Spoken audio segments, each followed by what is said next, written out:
एक बार जब किसी कार्रवाई को रद्द किया जाता है तो उस राज्य का लगभग करोड़ों रुपए का घाटा होता है। Land for job scam case को भी देखते हैं तो जिस समय लैंड फॉर जॉब स्कैम किया गया, मैं अभी 2004 से 2009 की बात कर रहा हूँ। उस समय तेजस्वी यादव जो थे वो नाबालिग। दोस्तों इन्हीं प्रोटेस्ट में एक जहानाबाद के लीडर जो कि बीजेपी के हैं, विजय कुमार सिंह की मृत्यु हो गई। बीजेपी के मंत्री यह लगातार कर रहे हैं कि पुलिस के लाठीचार्ज की वजह से विजय कुमार सिंह की मृत्यु। विजय कुमार सिंह की जो मौत है वो हार्ट की गड़बड़ी से आई, उस पर एक भी लाठी का निशान नहीं। जय हिंद दोस्तों। बिहार विधानसभा में मानसून सत्र की कार्रवाई 10 से 14 जुलाई तक चली, लेकिन यह जो सत्र था वो बिल्कुल हंगामे से भरा हुआ था। इसमें जो नेता प्रतिपक्ष के लोग होते हैं वो इतना ज्यादा हंगामा करते हैं जिसको देखकर आपको ऐसा नहीं पता चलेगा कि इसमें जो नेता लोग उपस्थित है वो किसी संवैधानिक पद पर बैठे हैं। इसमें इतनी ज्यादा लड़ाई होती है जिसके सामने आम जनता भी शर्मा जाए। दोस्तों 10 से लेकर 14 जुलाई तक जो कार्रवाई करने की समय थी वो लगभग विधानसभा की 18 घंटे 30 मिनट की थी, लेकिन यह मात्र 7 घंटे 30 मिनट ही चल पाई। इसके अलावा विधान परिषद की जो स्थिति है वो इससे भी बदतर देखी गई, जो कि लगभग 2 घंटे 54 मिनट तक ही चली। दोस्तों इसमें जो बीजेपी के जो लीडर है वो इतना ज़्यादा हंगामा करने लग रहे थे कि कई बार स्पीकर को इसको स्थगित करना पड़ा। आपको अगर लगता है कि यह पहली बार देखा जा रहा है तो ऐसा भी नहीं है। इससे पहले भी जितने भी प्रतिपक्ष में पार्टी उपस्थित रहे वो भी हंगामा करी, लेकिन इस बार जो सिलेबस है वो थोड़ा कंट्रोल से ऊपर चला गया, जिसके बारे में आज मैं बात करूंगा। 4 दिन की विधानसभा और विधान परिषद की कार्रवाई में 10 जुलाई यानी कि पहले दिन VS में लगभग 15 मिनट ही कार्रवाई चल पाई और VP में भी लगभग 15 मिनट ही कार्रवाई चल पाई। दोस्तों जहां जहां मैं VS शब्द का उपयोग करूंगा उसका मतलब विधानसभा होगा और VP का मतलब विधान परिषद होगा।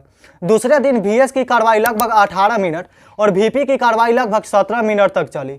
तीसरे दिन VS की कार्रवाई लगभग 75 मिनट और VP की कार्रवाई लगभग 35 मिनट तक चली। चौथे और पांचवें दिन विधानसभा और विधान परिषद में विपक्ष उपस्थित नहीं था, इसीलिए थोड़ी ज्यादा देर तक कार्रवाई देखने को मिली और इसी में सरकार अपना काम भी निपटा ली। चौथे दिन यानी कि 13 जुलाई को विधानसभा में लगभग 3 घंटे 20 मिनट तक कार्रवाई देखने को मिली और विधान परिषद में लगभग 75 मिनट तक कार्रवाई देखने को मिली। पांचवें दिन यानी कि 14 जुलाई की बात कर रहा हूँ, उसमें VS में लगभग 3 घंटे 3 मिनट और VP में लगभग 45 मिनट तक कार्रवाई देखने को मिली। लेकिन हमें यह पूरा उम्मीद है कि अगर इन्हीं सभी के बीच बीजेपी के मंत्री उपस्थित रहते तो VP और VS में इतनी भी कार्रवाई देखने को नहीं मिलती। दोस्तों आप अपने से सोचो कि विधानसभा में जो ये लोग हंगामा करते हैं उसको ज़्यादा किससे घाटा होता है। आपको अगर लगता है कि एक हंगामे से नेता और मंत्री को ज़्यादा घाटा सहने को मिलता है तो आप बिल्कुल गलत है। एक बार जब किसी कार्रवाई को रद्द किया जाता है तो उस राज्य का लगभग करोड़ों रुपए का घाटा होता है। अगर आपके क्षेत्र से कोई नेता और मंत्री विधानसभा में हंगामा करता है तो उनसे बोलिएगा, मंत्री जी कम से कम विधानसभा में तो शांत रहिए, बाहर तो आप लोग लड़ते ही रहते हैं। 11 जुलाई को पर्यावरण विभाग, जलवायु विभाग जैसे 19 सेक्टरों पर सवाल जवाब होने वाला था, लेकिन 18 मिनट की कार्रवाई में क्या क्या बात हुआ होगा आप इसका अंदाजा लगा सकते हो। इसके अलावा 12 जुलाई को ग्रामीण विकास, इसके अलावा पंचायती राज पर बातचीत होने वाली थी, लेकिन 12 जुलाई को भी तो 35 मिनट तक ही कार्रवाई चल पाई।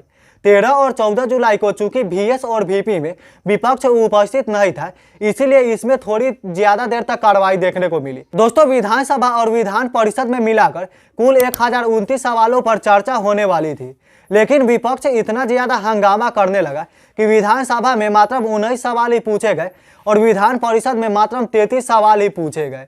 दोस्तों एक रिपोर्ट्स की माने तो अगर विपक्ष इतना ज़्यादा हंगामा नहीं करता तो एक दिन में लगभग 25 से 30 सवाल होते। इससे आपको अंदाजा भी लग जाता कि किस क्षेत्र में कितना ज़्यादा विकास हो रहा है।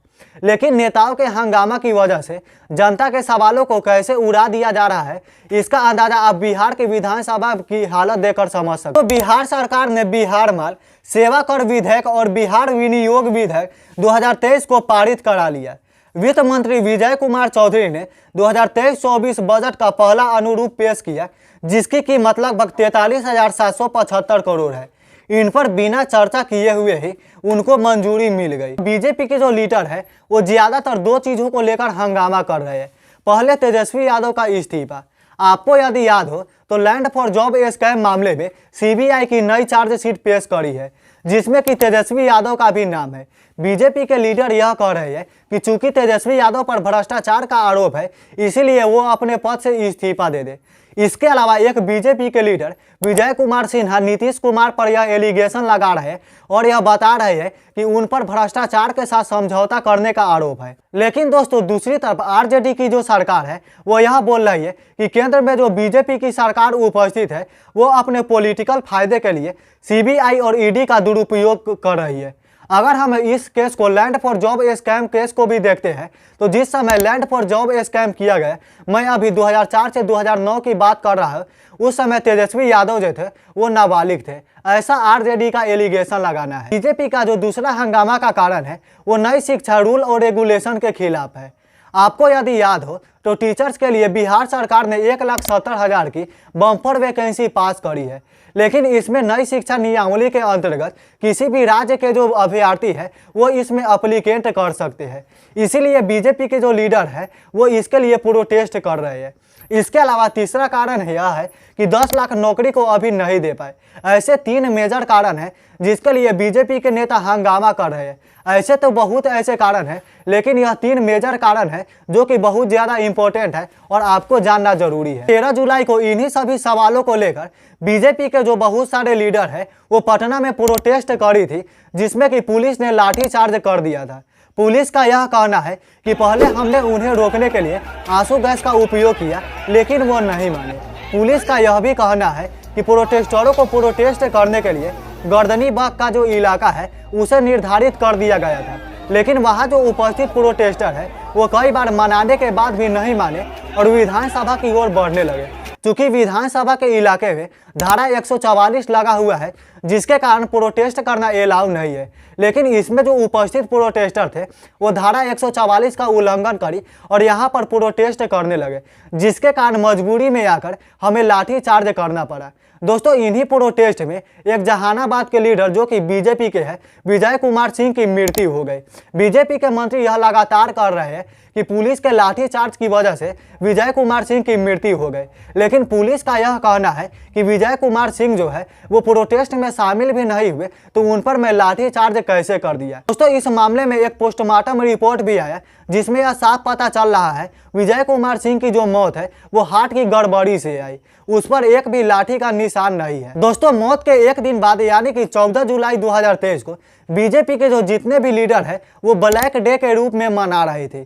इसमें जितने भी लीडर हैं वो काले काले गमछे रखकर विधानसभा में पहुंचे थे और वहां पर हाथापाई की नौबत भी आ गई थी। बीजेपी के जो बहुत सारे लीडर हैं वो बिहार के गवर्नर राजेंद्र अरलेकर से भी मिलने पहुंचे और इस मुद्दे पर अपील करी और इस मामले में लाठीचार्ज मामले में जिसमें कि विजय कुमार सिंह की मौत हो गई उसमें भी जांच करने की अपील करी। एक बीजेपी लीडर नित्यानंद यादव का यह कहना है कि बिहार में जंगल राज 3.0 आ चुका है। तो इसके अलावा विजय कुमार सिन्हा का यह एलिगेशन लगाना है कि विधानसभा में एक पक्ष को काफी ज्यादा बोलने दिया जाता है, लेकिन विपक्ष को उतना ज्यादा बोलने की अनुमति नहीं होती है। लेकिन विजय कुमार सिन्हा को मैं बताना चाहता हूं कि कुछ दिन पहले ही राहुल गांधी यह एलिगेशन लगाए थे कि जब मैं सरकार के खिलाफ सवाल उठाता हूं तब हमारा माइक बंद कर दिया जाता है। तो यहाँ पर अगर देखा जाए तो कोई भी सरकार अच्छी नहीं है, सभी डेमोक्रेसी को दबाने में ही लगे हुए हैं। दोस्तों, इसके अलावा महागठबंधन की जो सरकार है वो लाठीचार्ज से मौत को काफी फर्जी बताया। इसके अलावा पटना पुलिस जो है वो बीजेपी के 59 कार्यकर्ता पर केस कर दिए। यह एफआईआर में कारण दिया गया कि बीजेपी के जो कार्यकर्ता है वो पुलिस के आंखों में मिर्च पाउडर छींटने लगे। इसके अलावा उनके साथ घुसपैठी करने की भी कोशिश करी। इन्हीं सभी हंगामा और बवालों के बीच बिहार विधानसभा का मौसू सत्र खत्म हो चुका है, लेकिन इसमें जनता के सवालों को पत्ती की तरह उड़ा दिया गया है। आप इस टॉपिक पर क्या सोचते हैं नीचे कमेंट जरूर करें। अगर वीडियो अच्छी लगी तो लाइक करना, चैनल पर न हो तो सब्सक्राइब करके बेल आइकन प्रेस कर देना, क्योंकि आपका भाई इसी तरह के वीडियो लाते रहता है। तब तक के लिए जय हिंद, वंदे मातरम।